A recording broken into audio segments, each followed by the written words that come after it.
I'm currently trespassing on a stolen toilet. And this episode is for when shit hits the fan. I wouldn't listen if I were you. If you don't want to think or haven't felt this sense of overwhelm and stress, then this podcast episode's not for you. But I had a shit day. My shit hit the fan today. And before that happened, I was walking and I was on a lesson with my Italian tutor down the street. And I just stroll and talk to him because he's like a friend over in Milano. And as I was walking, I noticed that there's a toilet sitting on the side of the road, like he's going to be thrown away. And I stopped and I was like, haha, look at that toilet. I show him on my little FaceTime with him. And then I realized the neighbors were outside. The neighbors whose toilet it was. And I was like, oh, hi there. And then I kept walking. And I was thinking about it. I was like, I've always had this vision of toilets in bizarre places for photography or videography.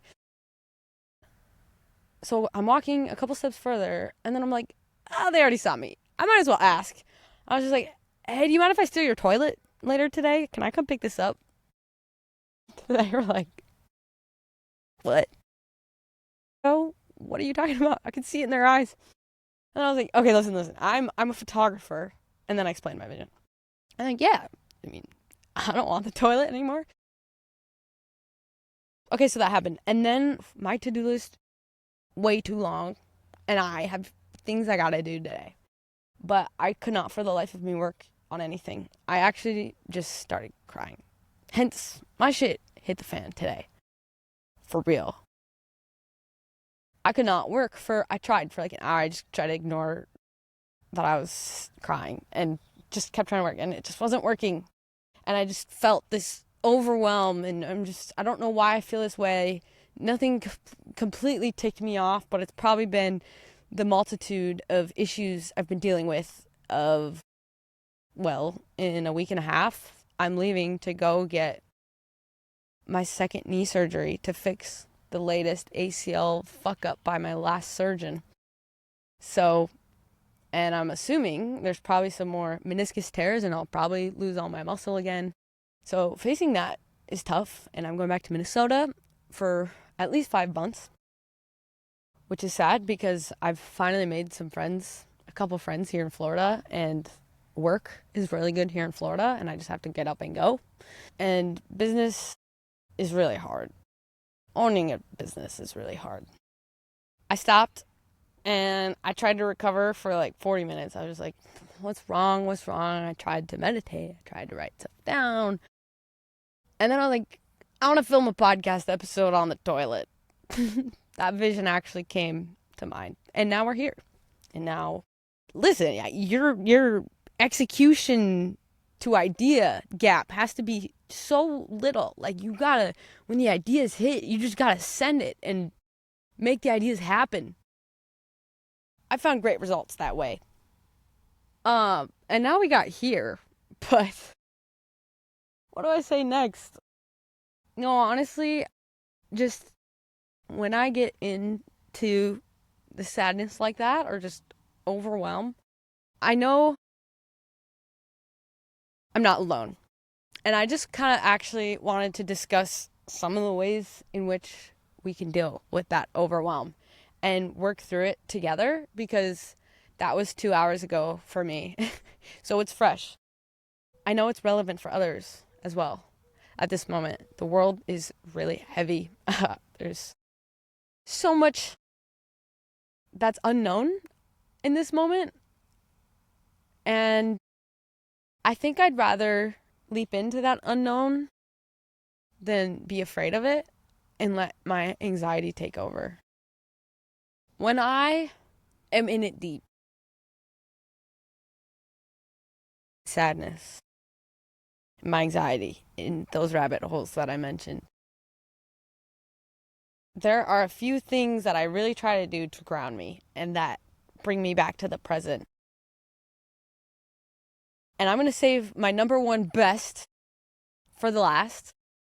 But one of the things I do if you watch the monk episode, is to try to just delete my thoughts, to focus on my breathing and get back into the present moment and pay attention to the way my feet feels on the ground, the way that my breath enters my body. Anxiety is us diving in to the future, very unknown, and we have no grasp there, right?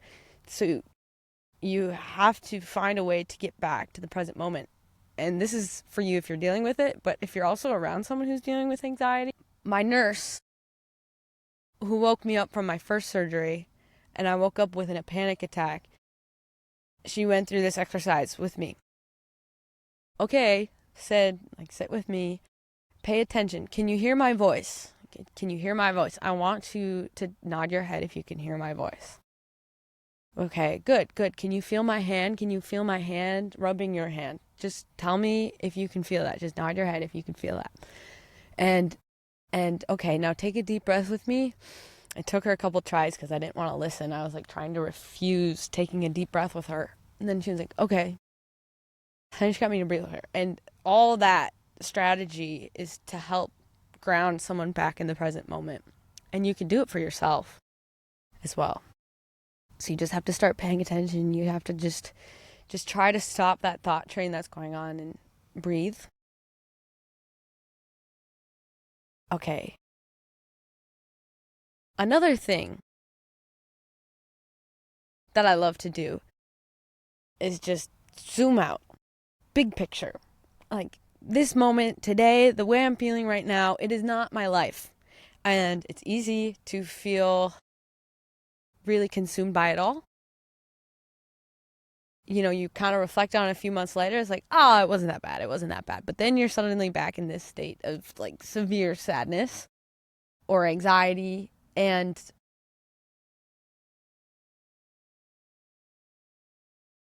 fuck, it sucks. It sucks. It sucks so bad. It takes over your life and back returns all your doubts, back returns all of your pain. All you can think about is everything that's wrong. That's what fills up here. But I was sitting and I was on a couch and I was hugging my body and I just kept saying, this is not everything. This is not my life. This is not what this world is made up of. This is not the majority of the experiences I have here. I don't have to consider this my normal because it's not my normal. So I recently got a tattoo. And it is the earth, an artistic vision of the earth. Every single one of these tattoos have a big meaning, like it is for most people. But if you listen to the first podcast episode, I actually reached the point of hinting at suicidal thoughts. And in that moment, in that depression, the one thing that pulled me out of it all was if you don't want to be here for you, why should you be here for the world? And now I got that shit smack dab in the middle of my arm. One of the things I look at the most. And as I was sitting there, I was like, okay, Sid, there it is. There's your reminder. If you feel like being sad today, that's okay. But you don't get to give up. You never get to give up. Because that would be selfish. And that leads me into the third strategy that helps me in these moments.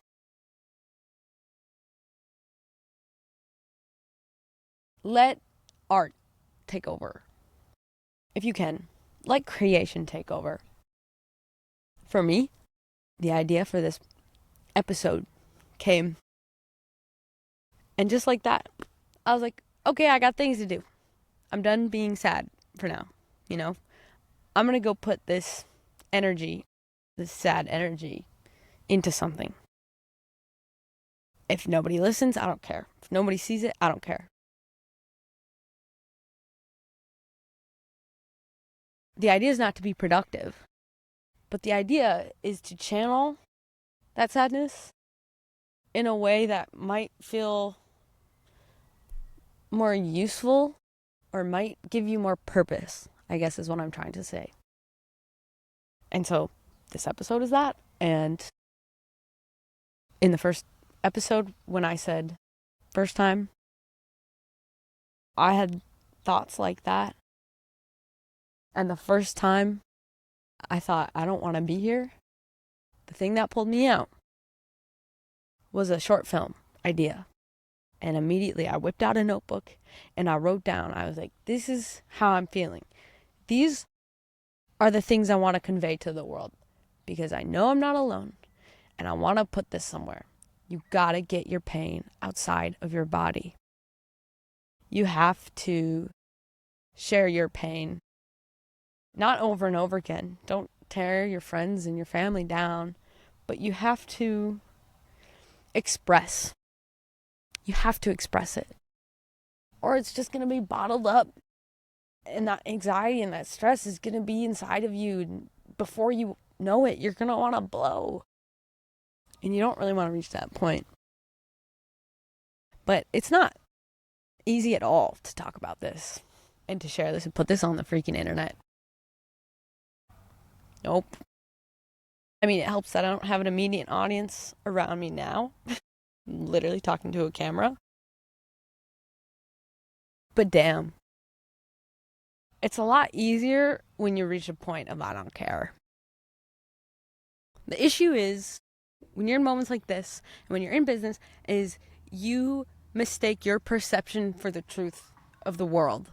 And that's why I want to bring up some physics, some laws of the universe, because it always gets me going. And if you're ambitious or you want to succeed, you likely want to be informed and educated and are always learning. And this was a topic I've always been curious about, but gosh, we only have so much time, right? Even though time's not real, as I'm reading here. But I'm reading A Brief History in Time by Stephen Hawking. It's freaking remarkable, actually. I, in 7th grade, created a 3D replica of Stephen Hawking in his wheelchair out of paper mache for some science project. And if you're watching this, I just had to show you. But that's not really the point. I want to share a few bits that blow my mind from, the laws of the universe, etc., that get me thinking, because it's such an interesting topic, and sometimes you really just need to switch it up on the day-to-day basis of kind of what you're consuming and to snap out of it. Number one, Hawking's entire book is about the entire universe. Billions of galaxies, each with billions of stars over billions of years of time. In that scale, one bad week, one failed day means so little. So, the perfectionism can go. It can go. There's nothing in the universe that is perfect or completely understood or symmetric or totally predictable. There are countless irregularities throughout it all. Just like life, baby. The chances that you exist are so wild. You already broke the rules by being born. Like, the chance that your sperm hit that egg. The chance that this planet hosts the perfect conditions for us humans to live and coexist. What? So if you feel like you want to give up, you can't do it, that's some bullshit if I've ever heard it.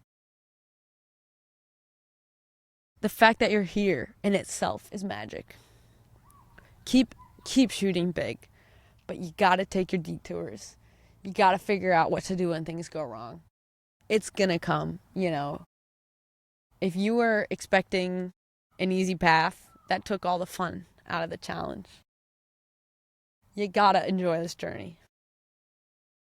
So there's this myth in this world, and it says that Isaac Newton discovered the law of gravity by sitting under an apple tree when an apple fell and hit his head.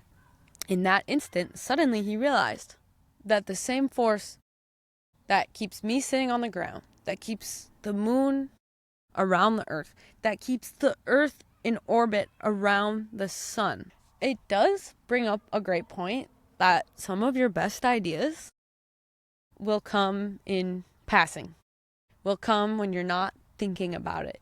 You gotta give your brain space to think.